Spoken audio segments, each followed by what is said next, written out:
And you are looking live at downtown Portland from our Rose City Skycam. Nice day out there, a little bit cloudy, but rain is headed our way later this week. Matt Safina will have details for us in 10 minutes.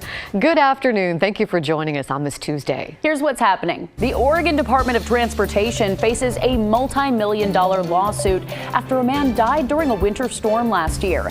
The family behind the suit says the department must be held accountable. With Oregon planning to lift its public indoor mask mandate at the end of March, some school districts like Newburgh already have their own plan in place. An Oregon woman who knows firsthand what it's like to live behind prison doors is pushing for change within the criminal justice system. The community is coming together to support a 13-year-old in Sweet Home after a group of teens jumped him. Christine Pidewanich is live in Sweet Home. And Christine, this is so disturbing to hear this happen, but we hear a car parade was just held there to support that teenager. Laurel, yeah, the car parade was quite a fun one, actually. People smiling all over the place here at Sankey Park in Sweet Home. Dozens of flashy cars rolled through.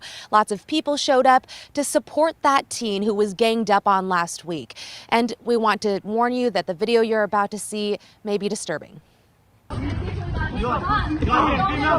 This video shows 13-year-old Gavin Donor being punched and kicked by a group of older teens last Wednesday at Sweet Home High School. A little angry, but disappointed in quite a few people. That's his mom, Katie. She says her son Gavin is autistic, and when she posted what happened on social media, news spread fast. And after I saw everything, it just did not sit right with me at all. Kids getting bullied. My brother was bullied growing up.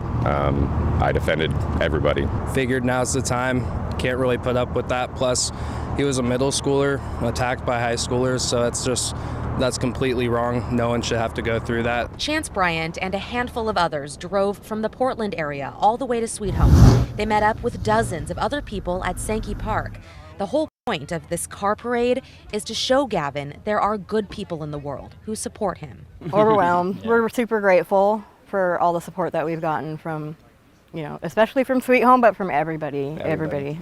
I've gotten messages, he's gotten gifts. It's every day. blows my mind. Gavin's mom says he's starting to feel better. He seemed to be enjoying himself, but still has quite the black eye. He likes that people are here to support him and that it's helping. They're praying for him and that there's love out there. The teen's parents want to thank everyone involved in today's car parade. As for the investigation, police are looking into what happened. They say it appears the teens came from out of town. Our sister station KEZI reports 3 teens have been arrested so far. Motive remains unclear at this point, but Gavin's mom says she plans to press charges. Back to you. Oh, just a scary story, but so great to see the community rally around him. Thanks so much, Christine. Well, Oregon school districts are starting to make decisions on whether they'll keep mask requirements once the state ends its mandate at the end of March. Galen Etlin joins us with the update. And Galen, some local districts have already decided they will not require them for students and staff. Yes, Brittany, we learned today of the first 3 districts to announce that masks will be optional. They have to wait, though, until Oregon's indoor mask mandate ends on March 31st. That's when the state predicts COVID cases and hospitalizations will be lower. School districts then have to each come up with their own policies. And Amity, Newburgh, and Yamhill-Carlton school districts are the first to announce masks will no longer be required after March 31st. Other districts we reached out to are taking staff and community input right now before deciding. And I spoke with the Amity superintendent, who wants to make masks optional even sooner.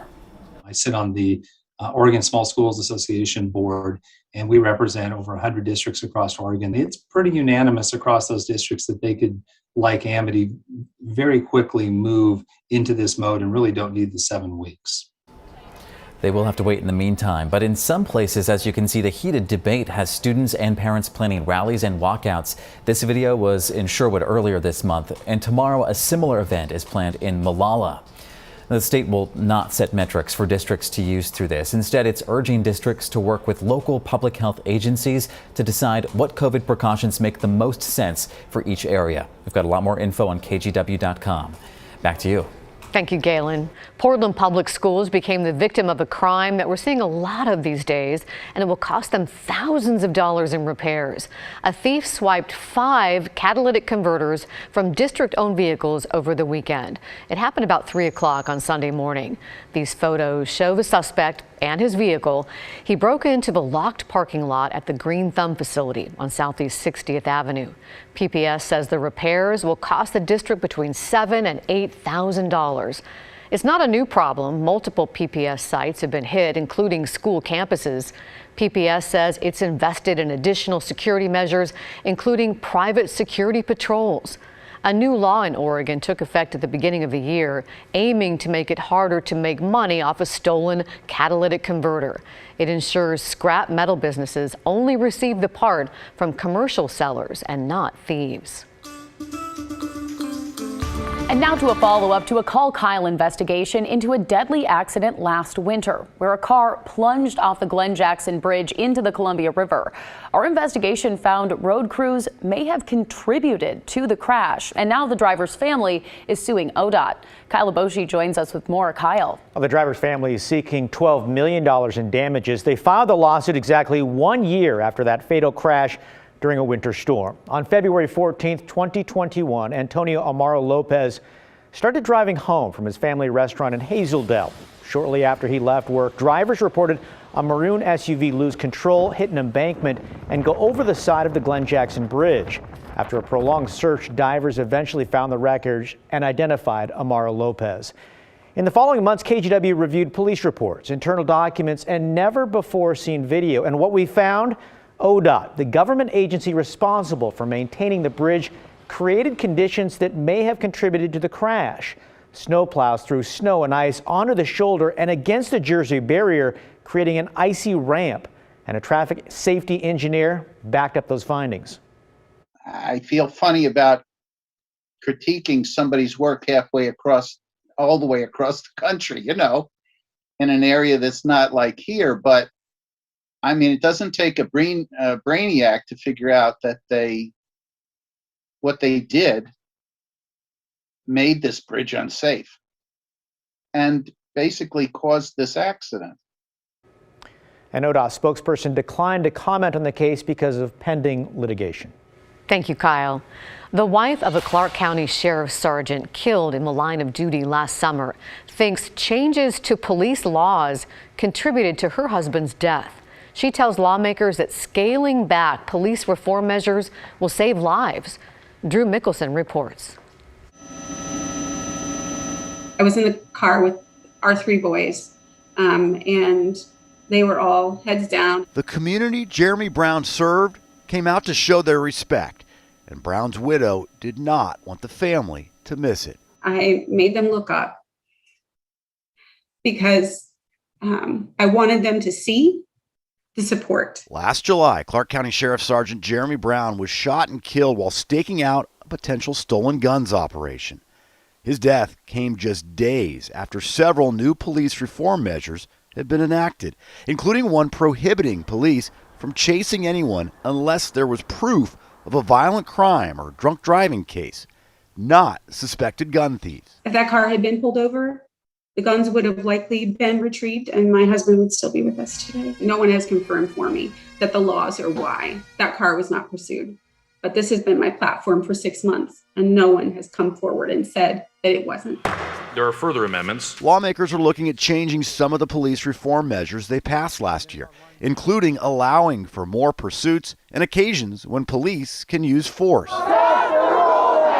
Those who have lost loved ones to police shootings say the potential changes go too far and will lead to more police-related killings. We had many conversations at night about what this would potentially mean to him and to the work that he was doing. Jill Brown says her husband worried about the new laws, so she's fighting to have them scaled back as another way to show support and respect for the price he paid. I'm not a politician. I'm not a public speaker. Not any of those things. But I have learned in this process that there's only one thing bigger than my fears and insecurities, and that is my love for him. So that's why I'm here. Drew Mickelson, KGW News. A Portland man, 32-year-old Michael DeMar, has been charged for trying to pry open the emergency exit on a plane while it was still in the air. The FAA says incidents like this have increased dramatically. Over the last year, authorities investigated almost 1,100 incidents involving unruly passengers. In 2020, there were 183. To try and get a handle on things, the FAA adopted a zero-tolerance policy, which immediately pursues legal action against passengers who assault, threaten, intimidate, or interfere with a flight crew. A retired commercial pilot is in support of that policy. But I don't think you're going to be able to totally eliminate it, because you always got that small group of people that are probably going to not only create problems on the airplane, but they probably create problems wherever they go. Since the zero-tolerance policy took effect, the rate of these incidents has declined. As for Michael DeMar, he's charged with interfering with a flight crew. And now to an update on life inside. KGW's in-depth look at Oregon's only women's prison. Our series aired in early 2020 and followed 3 women who were preparing to get out and start fresh. Today, one of them is out and living her dream of advocating for criminal justice reform. Earlier this month, Vanessa Sherrod testified at a hearing for House Bill 4146. It would direct Governor Brown to hire a gender-responsive coordinator to meet with women at the Coffee Creek Correctional Facility and examine whether changes are needed to better rehabilitate women. The coordinator would then present an assessment to state lawmakers. Sherrod says the prison system is tailored to men, not women. For instance, women with children are often the sole custodial parent. Once incarcerated, they have little access to the court cases deciding what happens to their children.